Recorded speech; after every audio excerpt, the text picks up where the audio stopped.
नमस्कार, रात के 10 बज चुके हैं। वक्त हो चला है अपना बिहार का। मैं हूं शुभे मिश्रा आपके साथ। चलिए करते हैं खबरों की शुरुआत। लोकसभा चुनाव के लिए दूसरी लिस्ट के प्रत्याशियों का नाम फाइनल करने के लिए दिल्ली में बीजेपी मुख्यालय में पार्टी की केंद्रीय चुनाव समिति की अहम बैठक हो रही है, जिसमें प्रधानमंत्री नरेंद्र मोदी, अमित शाह और पार्टी के राष्ट्रीय अध्यक्ष जेपी नड्डा सहित कई केंद्रीय मंत्री और बड़े नेता शामिल हैं। पहली सूची में बीजेपी ने 195 प्रत्याशियों के नाम का ऐलान कर दिया था। दिल्ली में चल रही बैठक में बिहार के अलावा मध्य प्रदेश, गुजरात, महाराष्ट्र, कर्नाटक, हिमाचल और तेलंगाना की भी सीटों पर चर्चा हो रही है। इस बैठक में बिहार के दोनों डिप्टी सीएम सम्राट चौधरी विजय सिन्हा के अलावा मंगल पांडे, नित्यानंद राय, गिरिराज सिंह, सुशील मोदी भी शामिल हैं।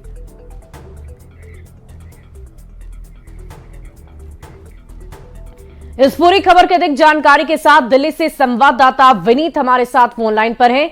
विनीत, ये बताइए कि इस बैठक में बहुत सारी महत्वपूर्ण विषयों पर चर्चा हो रही है, लेकिन बिहार के संदर्भ में क्या चर्चा इस बैठक में चल रही है? मैं आपको बताना चाहूंगा कि बिहार को लेकर के जो बैठक है, केंद्रीय चुनाव समिति की बैठक, वो अभी चल रही है। हालांकि इस बैठक से अभी थोड़ी देर पहले मंगल पांडे जो है वो निकले हैं, लेकिन जो बिहार कोर ग्रुप के जो अन्य सदस्य हैं या फिर केंद्रीय चुनाव समिति के जो सदस्य हैं, वो लगातार बिहार को लेकर के मंथन जो है वो कर रहे हैं। साफ तौर पर यहाँ पर मैं आपको बताना चाहूंगा कि इस बैठक में जो सीट पर है अंतिम मुहर जो है वो लगाने की जो बात चल रही है।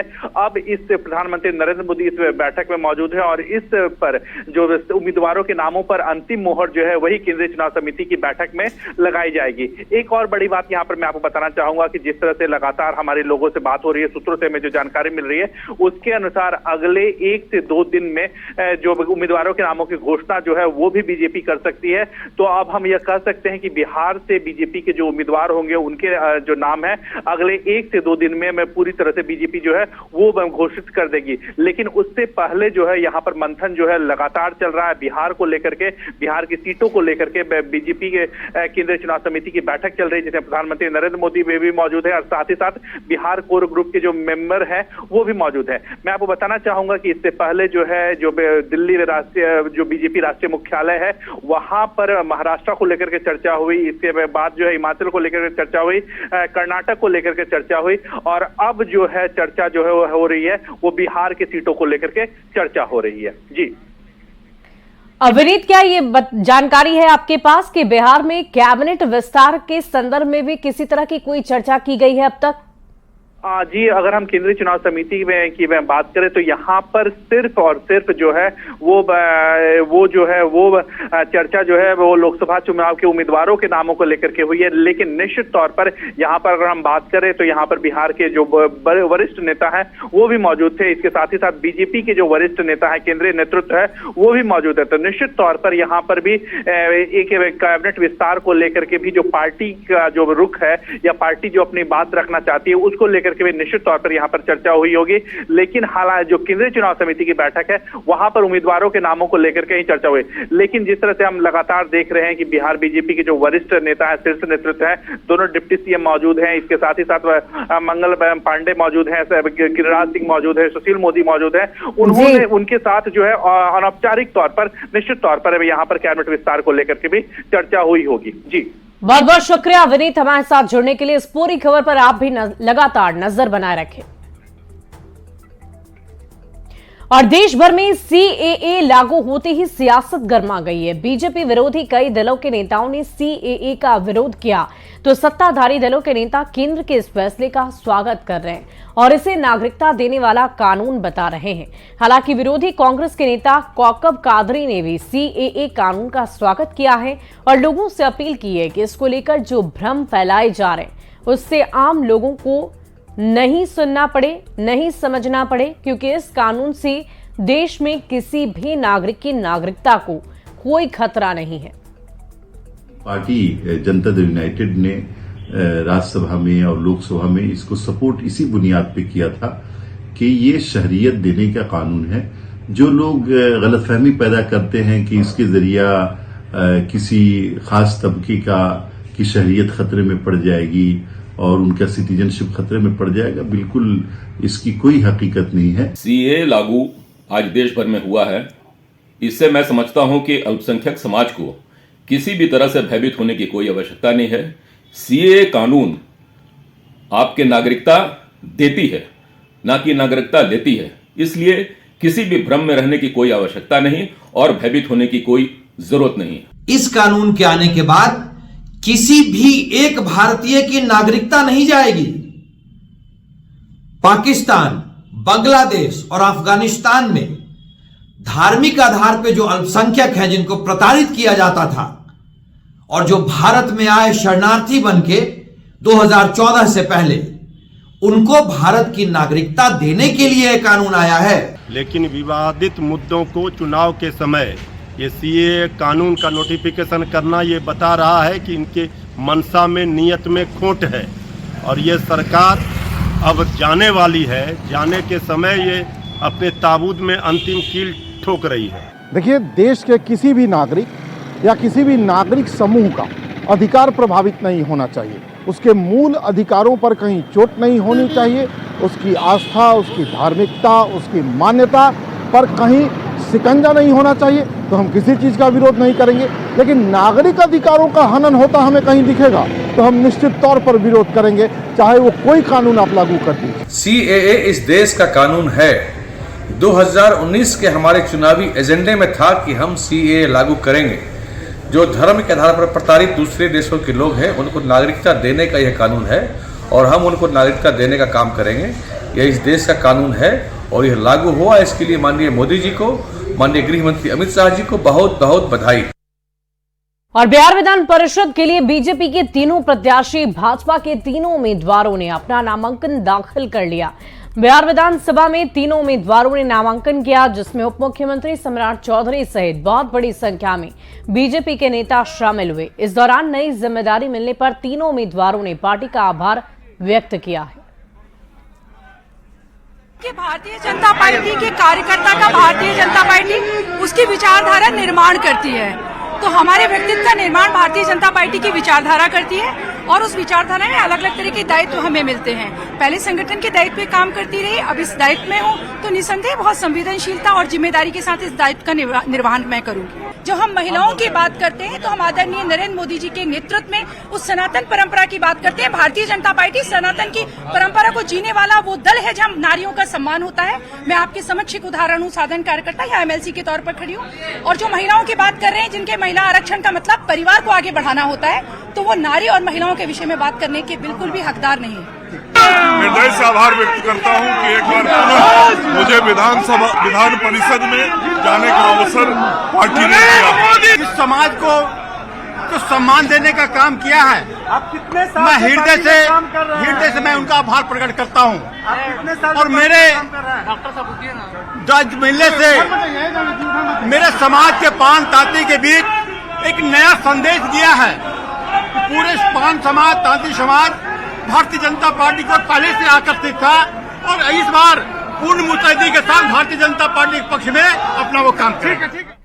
वहीं वैशाली की सभा में चिराग पासवान के बयान पर राष्ट्रीय लोक जनशक्ति पार्टी के मुख्य प्रवक्ता चंदन सिंह ने कहा कि चिराग पासवान ने खुलेआम गठबंधन धर्म की मर्यादा को तार तार कर दिया है। नीतीश कुमार को लेकर ऐसी टिप्पणी की इजाजत गठबंधन का धर्म तो नहीं देता।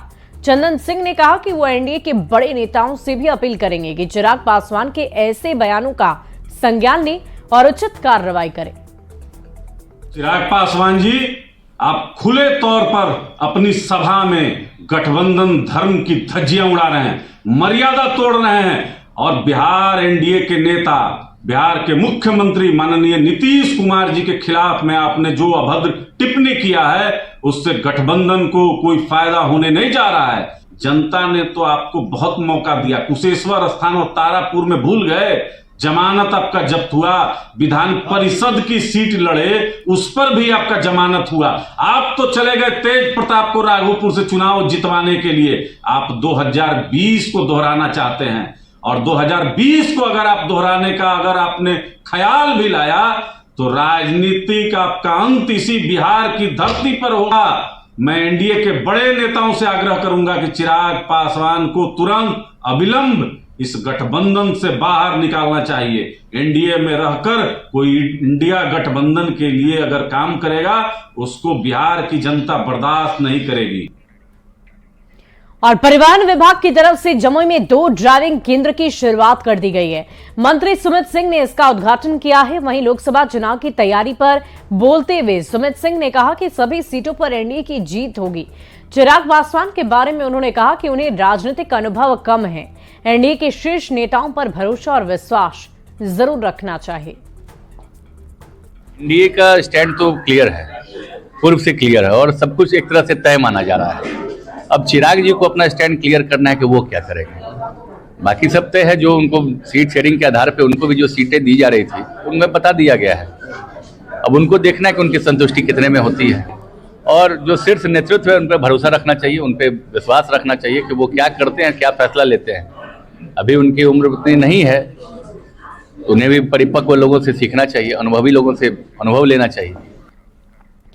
खबर पटना सिटी से, जहां रेड क्रॉस सोसाइटी की तरफ से ब्लड बैंक का निर्माण करवाया जा रहा है। राज्यपाल राजेंद्र विश्वनाथ आर्लेकर ने ब्लड बैंक के भवन का शिलान्यास किया। करीब 2 करोड़ रुपए की लागत से इस ब्लड बैंक का निर्माण किया गया जाएगा। राज्यसभा सांसद सुशील मोदी ने भी अपने फंड से इस ब्लड बैंक में सहयोग दिया है। वहीं राजभवन कोष से भी इस नेक काम में मदद ली गई है। शिलान्यास समारोह में विधानसभा अध्यक्ष भी मौजूद रहे। की कमी की वजह से बहुत सारी मौत होती है, अनेक लोगों के जीवन का अंत होता है। यह कुछ सही दिशा नहीं है। इस दशा को बदलने का अगर कोई बीड़ा उठाता है तो हम ही कर सकते हैं। समाज में ऐसी बहुत सारी शक्तियां होती है, हमको हर बार सरकार की तरफ देखने की आवश्यकता नहीं पड़नी चाहिए। रेड क्रॉस सोसाइटी के माध्यम से इस भवन का निर्माण होगा। इस भवन के निर्माण के लिए भारतीय जनता पार्टी के माननीय सांसद, बिहार के पूर्व उप मुख्यमंत्री सुशील कुमार मोदी जी के फंड से 1.5 करोड़ रुपया मिला है, उससे ही भवन का निर्माण होगा। इसके पहले के माह में भी राज्यपाल ने भी 50 लाख रुपया इस काम के लिए रखा है रिजर्व में, वो 2 करोड़ रुपया हम लोग के पास है। वहीं पीएम मोदी ने नमो ड्रोन दीदी कार्यक्रम के तहत जीविका दीदियों को इस योजना से जुड़ा ड्रोन वितरण किया है। अब जीविका दीदियां ड्रोन के माध्यम से खेतों में नैनो यूरिया का छिड़काव करेंगी और खेत का सही आकलन, खरपतवार की जानकारी उपलब्ध करवाएंगी। इसी को लेकर पूर्वी चंपारण के पीपरा कोठी में 102 जीविका दीदियों ने केंद्र की सरकार से मिले नमो ड्रोन को उड़ाया है। देश बदल रहा है और बदलते देश की तस्वीर देखिए हम आपको दिखा रहे हैं। ये पीपरा कोठी में बड़ा भव्य कार्यक्रम जो है वो आयोजन किया गया है, जिसमें तमाम जो जीविका दीदी हैं उनको प्रधानमंत्री नरेंद्र मोदी के तरफ से जो है वो ड्रोन जो है वो वितरण कराया गया है। देखिए उर्वरक कंपनी के माध्यम से ये ड्रोन का वितरण किया गया है और ये ड्रोन जो है जीविका दीदी उड़ाएंगी और उर्वरकों एवं फसल सुरक्षा रसायनों का कुशल छिड़काव होगा, मिट्टी की स्थिति का सही आकलन होगा, खड़ी फसलों पर जो खरपतवार है उसके संक्रमण और कीट प्रभावित क्षेत्रों का सटीक आकलन हो सकेगा। तो खेती में मैनुअल श्रम का एक प्रभावी विकल्प जो है वो यह जो है ये ड्रोन है और इस ड्रोन के माध्यम से खासतौर पर जो किसान हैं वो इससे छिड़काव करा सकते हैं और एक ड्रोन जो है वो 10 लीटर जो है वो नैनो यूरिया लेकर जो है आसानी से जो है लेके उसका छिड़काव करा सकते हो। देखिए जो तस्वीरें हैं ये तस्वीरें बयां कर रही है कि कैसे देश बदल रहा है और बदलते देश की तस्वीर है और जीविका दीदी कैसे सशक्त हो रही है, मजबूत हो रही है और खासतौर पर जीविका दीदी को एक अहम जिम्मेवारी जो है वो केंद्र की मोदी सरकार ने दिया है और अब जो है इस ड्रोन के माध्यम से जो जीविका दीदी है वो जो है ड्रोन उड़ाएंगी। आगे बढ़ने के लिए इतना काम कर रहे हैं और हम भी इस कार्य के लिए बहुत ही ज्यादा किसान टेक्नोलॉजी से जुड़ जाएगा। हाँ जी, अब हम किसानों को इस स्प्रे के जरिए से जोड़ेंगे और मतलब स्प्रे के माध्यम से है ना खेतों में स्प्रे करेंगे। आप मॉनिटर भी करेंगे? हाँ जी, हम क्या फायदा होगा इससे? क्या फायदा होगा इससे है ना समय की एक बचत होगी, जिससे पहले के टाइम में होता था कि लोगों को ये होता था स्प्रे करने में बहुत ही ज्यादा समय का सामना करना पड़ता था और बहुत ही ज्यादा कठिनाई होता था, पर अब इस ड्रोन के माध्यम से 1 एकड़ जमीन मात्र 8 मिनट में हो जाएगी। और ड्रोन की सबसे खास बात यह है इस ड्रोन में 10 लीटर जो है वो जो है नैनो यूरिया ये ड्रोन लेके उड़ सकता है और जो खेतों में जो है उसका छिड़काव हो सकता है। तो समय की बचत भी होगी और खासतौर पर जो किसान हैं, किसानों की आमदनी कैसे दुगुनी हो, इसको लेकर केंद्र की सरकार ने एक बड़ी पहल की है। उनीस कुमार, न्यूज 18, पिपरा कोठी। और इसी बीच देश की राजधानी दिल्ली से बहुत बड़ी खबर आपको बता रही हूं। सूत्रों के हवाले से खबर, बीजेपी कल जारी कर सकती है दूसरी लिस्ट। लोकसभा उम्मीदवारों के नामों का ऐलान संभव बताया जा रहा है। कल नामों की घोषणा कर सकती है बीजेपी। बिहार पर चल रही बैठक भी खत्म हो गई है, तो कल का दिन चुनावी मौसम के लिहाज से बहुत ही महत्वपूर्ण है। बीजेपी की तरफ से उम्मीदवारों की लिस्ट को सामने रखा जाएगा, उम्मीदवारों के नामों की घोषणा की जाएगी और सबसे महत्वपूर्ण बात, बिहार पर चल रही बैठक भी खत्म हो गई है। तो आगामी लोकसभा चुनाव में अब कुछ ही वक्त बाकी है और ऐसे में अलग अलग पार्टियों की तरफ से युद्ध स्तर पर तैयारियां जारी है। बीजेपी कल उम्मीदवारों के नामों की घोषणा कर सकती है। और फिलहाल इस बुलेटिन में अभी के लिए बस इतना ही, लेकिन न्यूज